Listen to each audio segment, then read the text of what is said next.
Hi, everyone, and welcome to Signature West Podcast. I'm Sam West from Palm Springs, California. And for the first time, I am not your host today. I'm simply a guest.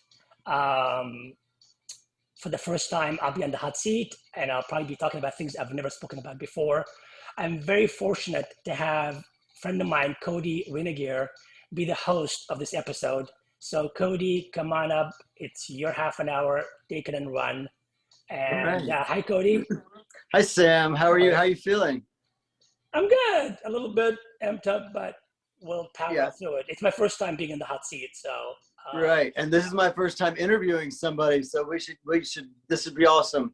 yep. All right. Hey, Sam. I know you interviewed me last week about my book, and I think that it's time you need to be interviewed about your book. Thank you. Uh, hey, your book is called "Without Family Ties," right? And it Right. starts out where you were born in Cairo. You ended up moving over here and coming out, and you had some siblings. Your sister and her husband ended up kind of raising you after a while, didn't they? Yeah. What was it like coming to America after never leaving Cairo at 13 years old? Well, the odd thing is, I've always was fascinated for whatever reason, growing up, about the West world. I used to have dreams in the afternoon about being in a house with a horse in the backyard and a pool. I don't know where that came from, but I've always had this, innate desire to live anywhere else but Cairo. And my sister and I, the older sister and I, were 20 years apart. So when I Wow. was born, she was like literally the mothership. And she immigrated first to the US with her husband. And one year I had the invitation to go visit. I was 13, and I knew in my heart I was not going to come back. And luckily, my mother agreed to let me go. And I stayed. So when you left, she knew you weren't coming back, or she kind of She, felt it. it wasn't really discussed. It was sort of like I came for the summer. I started to spend some time in the summer and looking for schools, and the school year started, and we signed up, and then she knew what was going on, and she didn't say, don't do it. No So pushback at all. Well, that's no, good. That she no, probably knew that was probably the best for you. right. And then your sister, so you moved in with your brother-in-law and your sister, and they ended up kind of taking over the parental roles again. And then you came out to them. How was that? That was a overly dramatic for them. I mean, I moved here at 13. I came out at 20, so I spent 7 years with them, which is kind of like a very interesting years. You're going to adult, being Huge, yeah. a teen, and then at 20 you're starting to find yourself. And it wasn't taken well. They gave me two options: either to change, whatever the hell that means, or to move Yeah. out. And to move Mhm. out, at the time I'm only working part time and go to school. And I said, I'm not doing either one. So I bought myself Sure. another year to stay. How did you do that? I manipulated the situation. All I, right, um, I survival. sort of, I sort of, yeah, I sort of convinced him that I'm working on myself. Oh, And I I see. had a lesbian friend of mine that she was gorgeous. They believed we were dating. Um, Okay. so I kind of worked that out and sort of like let the storm settle. And till I moved Wow, that out. was smart. Well, it Good for wasn't. you. It wasn't calculated. It was sort of like you work with what you have. I mean, Yeah. I was very fortunate that I didn't move out and become like live on somebody's couch and become a drug addict or I don't know what. Yeah, it So happens a lot. it worked out okay. And the truth is, it didn't work out okay because it's survivalship, and as you grow older, and I think I asked you that question last week. When you grow, I think I did ask you that question. Everybody says, "Oh my God, you survived, and look at you, you made it."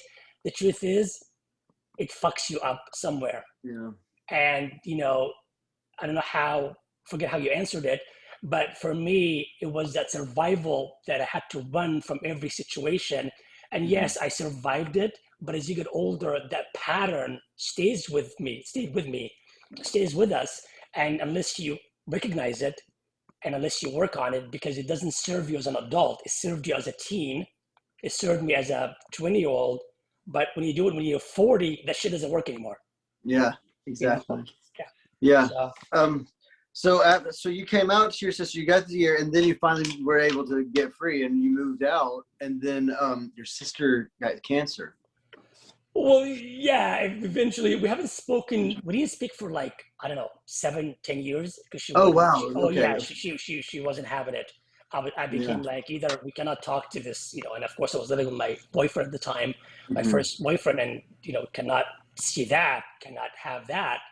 So she was diagnosed for the second time, and she got really sick, and of course they called me, and of course I stepped up my game, and I went, and I um, knew that she was dying, and I did what any human would do, took care of No, not any human. everything. That's pretty Well, special. I couldn't, I my brother, her husband, he couldn't deal, so I stepped up and I took care of.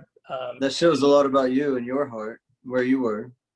Well, yeah, I mean, I couldn't basically, I don't know, I couldn't. Life goes in a full circle, and I couldn't do what they have done. Yeah. Yeah. So You know what that felt like. yeah, yeah. Okay, so then the big thing, you ended up joining Kabbalah or studying Kabbalah for a while, right? That kind of launched into a whole other lifestyle. Well, as I gotten older, and I became, and I always seeking something, and I've always been, I was raised to very independent. I was never raised like in a church or a temple or a mosque or any of that. I was very free spirited, and I'm always Okay. seeking things that ignite me, that interest Is me. that rare in Cairo? It's very rare. Yeah, I would It's imagine. very rare. Yeah, it's not very common. In fact, I probably the only household that I know of that my mother ran the show, not my father. Hey, you mentioned once that your parents were not educated, were not well My parents educated at did not all. know Do you how to think read or that had write. any, They were illiterate. yeah, do you think that had anything to do with them not teaching you another religion or No, it's just just my mother was, for some reason, was very strong um, minded, and she was very castrating in a way. And the oh, I father was see. very passive, and the father couldn't blink in front of her. So in an environment where the man runs the household, in an environment where the man Mhm. is the mothership, this was the other way around. So to add more confusion to the confusion growing up, I had that to deal with because I had to explain. As Yeah. my first 13 years, you know, I go to my mom for this. I never go to my dad. Like, my dad doesn't really exist. So, which is very, Oh, very so very uncommon. passive. Very Very, yeah, passive. very, yeah. And Yeah, in because that's fact, not what you hear. As an American, I don't think of I always hear of it the opposite, the other way around. it doesn't exist. I don't know if Mm-mm. none of my friends at school had that. None of the people that I know had that. So again, to add to, I want to say uniqueness, but that's not the right word. To add more to the dynamic of growing up, also knowing that you don't fit in, knowing that you don't want to live there, and then you got the set of parents that you don't know what to do with, and you got your older sister. She's really more of a parent. So it was Yeah.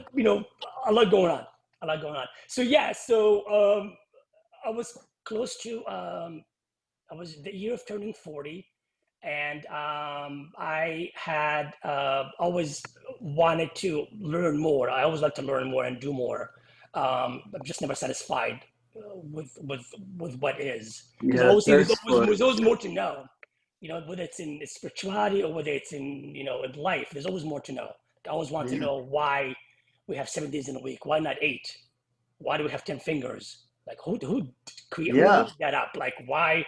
So one year I was watching a documentary with Madonna in it, and she was talking about her age of wisdom and her yoga and uh, her whole transformation. And I'm a huge fan. And I was very intrigued. She spoke about her, we're 6 years apart. She was talking about her study with the Kabbalah Center, how she got involved. And at the time, at the same show, her teacher was also on the TV show. So I made a mental note. I will look into it. I'm turning 40 in 9 months. I'll look into it.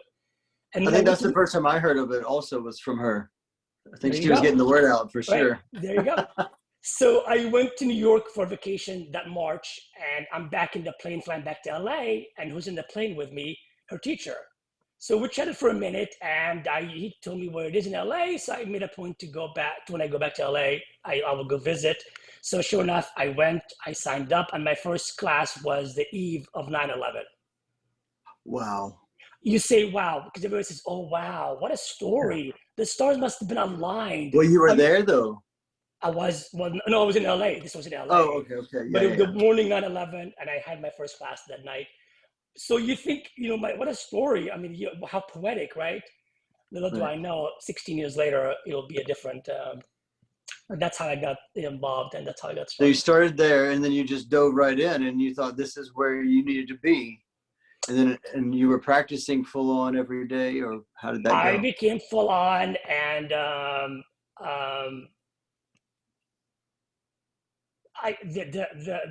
the wisdom itself is very profound, and I've never spoken about this with anybody in public till or privately till this day. I except with my therapist. So this is the first time I'm coming out with this story. Um, the wisdom itself is very profound. It's very ancient. It's very complicated. It's not for everyone, and that I would never take away from. The problem became in the teaching. The teaching, as it evolved, as I got in my 16th year, uh, you wake up one day and you realize there's something very cultish about it. There's When something was that very. day for you? It wasn't really a day. It was more like I spent 2018 just struggling and being very miserable. I'm doing this and I'm not happy. I'm doing this and my life is just upside down. And not all of a sudden it's been like sort of uh, a circle, a cycle of the So last. you've been practicing all of this. It's meant to better your life, better your spirituality, and all of a sudden you're realizing it clicked that I've been doing this wholeheartedly and nothing's changed, nothing's working. I'm not Well, feeling the sense the wisdom, I've learned a lot.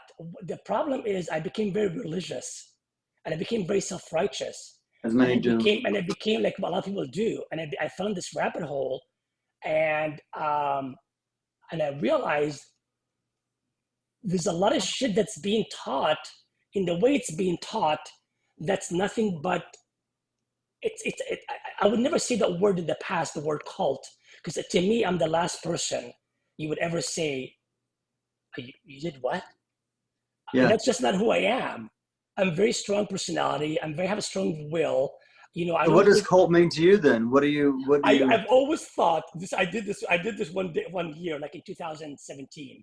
I thought that cult meant that you cannot leave with your own will. Like you're Mhm. almost like You're the trapped. truth is you can still be trapped, like QAnon. I just saw this documentary about a month ago on QAnon, and QAnon is nothing. It's the same type of rabbit hole. You believe that you have a big cause you're going to be part of. You have a good, mission. We're going to be saving this. We're going to save the world. We're going to become like Very stereotypical of us. very. It's the same thing. Whether it's in politics, one side or the other, or whether it's in religion, you pretend you're being spiritual. The truth is, it's not working. And I said to myself, how did I get here? How did I get here? And the Wow. truth is, it's nobody's fault but my own, because I wanted so badly to believe in something that's bigger than I am. And then you find this beautiful thing that appears to be very, very esoteric and very, very different. And you think you're different. I think I'm different. So you become more egotistic about it, and you Mhm. become very self-righteous about Your yourself. delusions of grandeur, it sounds like. And it gets bigger and bigger and bigger year after year. In the meantime, your life is going like this. Okay. So your ego is Yeah. getting bigger and your life is going like this. And there's this shit show in my head. And then you rely on that more. Realize a very good word, because Yeah. you become almost like, save me. So I have a question. You talked about having some guilt from leaving and not wanting to do. If you at one point decided that the things you were being taught weren't in fact true, then why did you still carry guilt on afterwards, do you think? So I'm going to speak for myself. So for a year or so prior to that, I would have this shame, this guilt that if I didn't do certain things that I've been taught to do, that lightning will strike, that I will be like struck by lightning and I will fall into, you know, into the ground and I'll be swallowed by whatever. Right. Because you're taught that, if you pray a certain way, Hmm. you know, the force will answer you. If you do this, it got so complicated, it got so dramatic that you start to fear. It's like almost an abusive relationship. The first time you become abused by somebody, physically or mentally or emotionally, and then you feel that, well, if I leave, I'm going to be alone. And if I'm going to be alone, would I ever date again?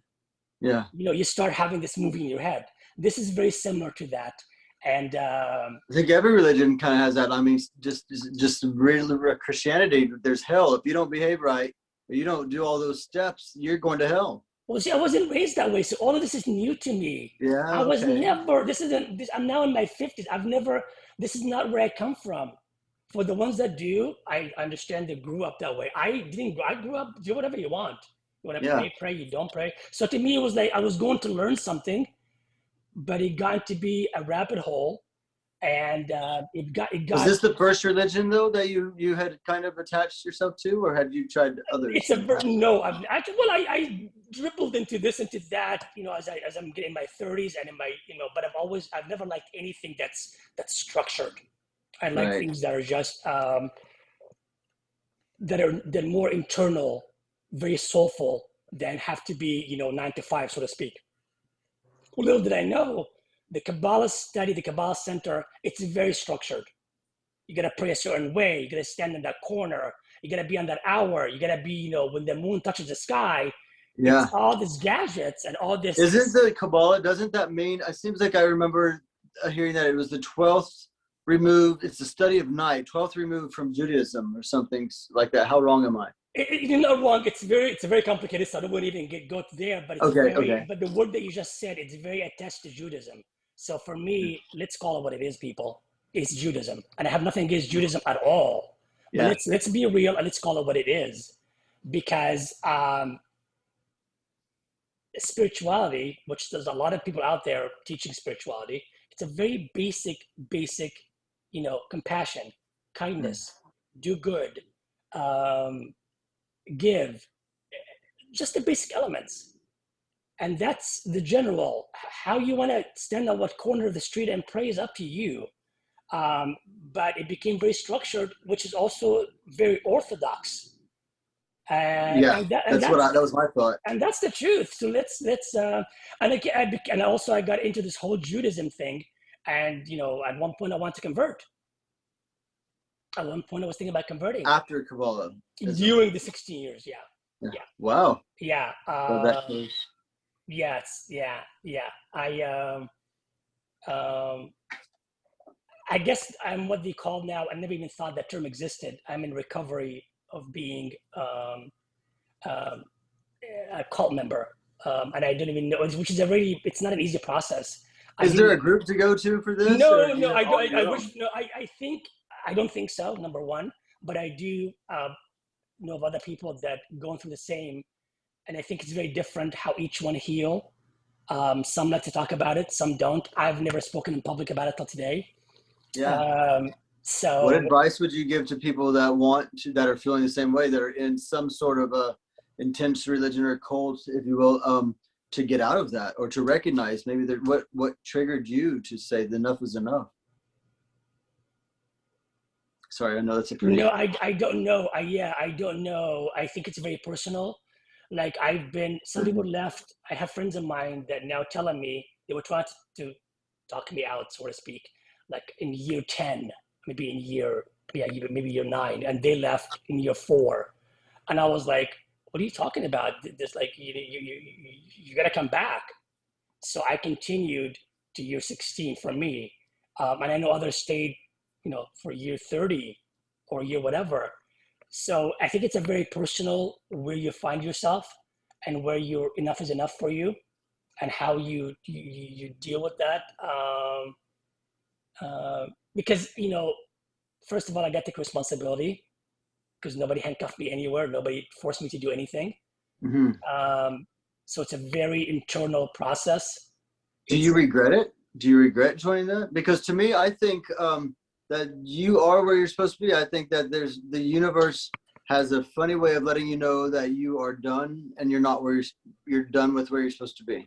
I mean, it's time to move on. I think that maybe I don't think what you went through is a mistake. I think you learned what you needed to learn and you got stronger and now you'll be able to recognize other things. But I don't think you should regret it. I think that this was where you were meant to be at that time and the universe said, you're done. You've learned what you need to learn. Here's the next step. How do you regret that? I would like to see it as such, and I do my best to see it as such the way you just said it. But at times it creeps upon me, Right. and it's like I say to myself, 16 years I have spent, and learned a lot. For sure, learned a lot that I still keep, and I still, but there were the question still comes up, and that's just going to be a matter of healing process to deal with. How did I get here? Yeah. How did I get here? And how did I do the shit that I did? And how did I say the things I said? And how did I, even convince myself? Again, I go back to an abusive relationship, mentally or physically or emotionally. How did I fall in love with that person? Right. When That I makes remember total saying sense. this and this to you, and how, it's the same thing. I think a lot of us can relate to that for sure. And again, rabbit hole is a rabbit hole is a rabbit hole, whether it's in politics, or it's in an abusive relationship, whether it's in religion that portrays as spirituality. It's the same cycle. It's which one you pick to fall under. Do you think you would have the tools now to recognize if you were falling into this again? Oh God, yeah. You'd recognize them. Yeah, Okay. now I have a habit of I used to say question everything, and actually teach you that at the Kabbalah Center, to question it, As which you is kind of should. like it's what you should. But really, how can I question it? It tastes so good. Oh, give me more. How I can I hear you. question this? It's so yummy. Just like Yeah. But now I question everything, and I question everything again and again, which I which can't is see a reason not to. yeah, which is a good thing. But there's still a lot of moments when there's also a lot of shame and embarrassment that comes with it, because in the 16 years you alienate so many people that did not need to be alienated, because you were so right, I was so righteous, and I was so know-it-all, and I Well, I think was. just saying those words is beautiful to those people. Have you made amends, or have you reached out to any of these This is people the that you shut first. down? This is the first time I have talking in public about this. So all these people don't even know what I've been going through or what I have Yeah. experienced till this to this What do you minute. want to say to those people? What would you say to those people now? Um, that I'm really sorry, because no one deserved to be um, taking a back seat for my self-righteousness. I've known these people for a long time. Some I've known for 20, 30 years. Um, so that I would have to say, I'm sorry for that. And and yeah, that's. Sounds like you need to write another book. I thought about it actually, because it needs to be, because the first book never really addressed this part of the journey. The book ended, and I think in the book I was actually talking uh, about one of the teachers that I trusted that person immensely, and I really meant it. And I think what I meant to say, I trusted that person blindly.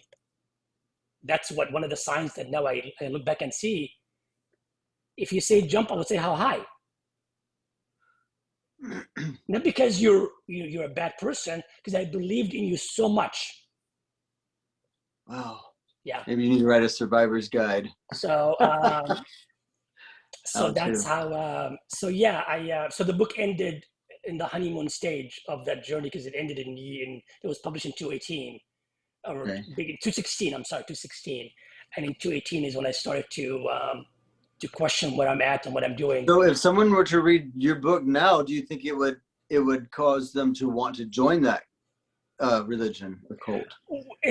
I'm not telling them not to join or join. If you want to join, by all means, go Yeah, join. yeah. I'm not telling anybody what to do, but hopefully, if they read the book, they'll see how happy I was. Like again, in any relationship, how happy I was, and then suddenly Mhm. now, well, not suddenly, and there was an awakening that I came upon in 2018, and that 18 to 19 to 20 to 21 now, I'm still trying to figure it all out and struggle with it. um, that's the sequel of that Yeah. 16 years. Yeah. Well, that's definitely a book I would read, and I want to Thank, read your first one as well. thank you. Thank you. Is there anything else you want to add? No, I mean, To this thing? no, I'm just grateful to have been, survived it, number one. Um, um, and I'm So looking normally, forward. normally when you survive something, you kind of want to reach back and turn around and reach out a hand to those that are still going through it. What could you say to those people? I'm actually hoping, and there are other people that were in the same place that I have been, and they left before I did, and they'd like to share their story, so they might come on the podcast and share their life experiences and share their story, because we all had different levels. Some of us been there for 2 years. Some of us were staff members. Some of us were like myself, a student, a very dedicated one for 16 years plus. So my goal is to have this platform for them to come along and do what you did for me and share their story without being any victimization, without being any blame, just simply, sharing what it felt like, how they got there, how they got out, and where are they So now. I talk about in my book about the years of abuse and all the things that I have zero regrets for, because now it's given me the strength and tools to turn around and help other people, and it's given me strength to be a bigger, stronger me. So I feel like all the things I went through were actually beautiful lessons, and I think that maybe if you look at it that way, you can find that too, because you are now empowered to help so many people, and that's a beautiful gift. But in your story, do you feel that, I don't want to say you didn't have a choice, you were almost brought into the environment that you're brought into? As a child, you couldn't, you were given that situation with your siblings. As a child, you were given the places to live in. I Mm-hmm. made a conscious decision at almost 40 years old to I seek see the that difference. building, to sign up for that study, to fall in love with that person, to fall in love with that system, and not year, not two, not three. I made a decision, and that's what I think where it gets to be a little not better Guilty. or worse. Yeah, because I fought really hard to be Huh? there. I fought really Yeah. hard to preach. Just like QAnon are going on and preaching, they're gonna find a way to cure the system. I Yes. am no different. I am no different. It's just a different platform. Right. A Yeah, cult is a definitely. cult is a cult. But again, you're not the only one that chose that at any stage. So those people that are still in it chose it as well. So you guys have your own group. I see a group meeting coming on. Oh, like I said, yeah, there's a lot of people that left, and they left in different times. And believe me, when I saw the ones that left earlier, I would get so like pompous about it. How dare you? Yeah. And you Wow. left and you're going where? Oh yeah, I mean, I've done all that. And actually I would fight and criticize, and and you have this story in your head. So yeah, it's almost like, a mother telling her daughter, what would you leave your abused husband for? The man has a job, he's the best man for you. Make it work, kind of a Wow. thing. Yeah. There's no difference. Oh, that's amazing. It's pretty fucked up. Yeah. It's Well, pretty I yeah. think a lot of us are very curious of what goes on the inside of a cult. I mean, I know I've always heard of different cults, and not really quite sure what constitutes as a cult, because to me, I believe most religions are cults, to be honest. But I think that you have a powerful story that needs to be heard. I'm glad I could be a part of the stepping stone. I'm glad as well. I'm glad I was able to do this. Like I said, it might be the beginning, and it might people that can when they hear the show, they might want to say their story. That's all I can do. So to answer your Yeah. question earlier, how I want to pay it forward, that would be one way to do it.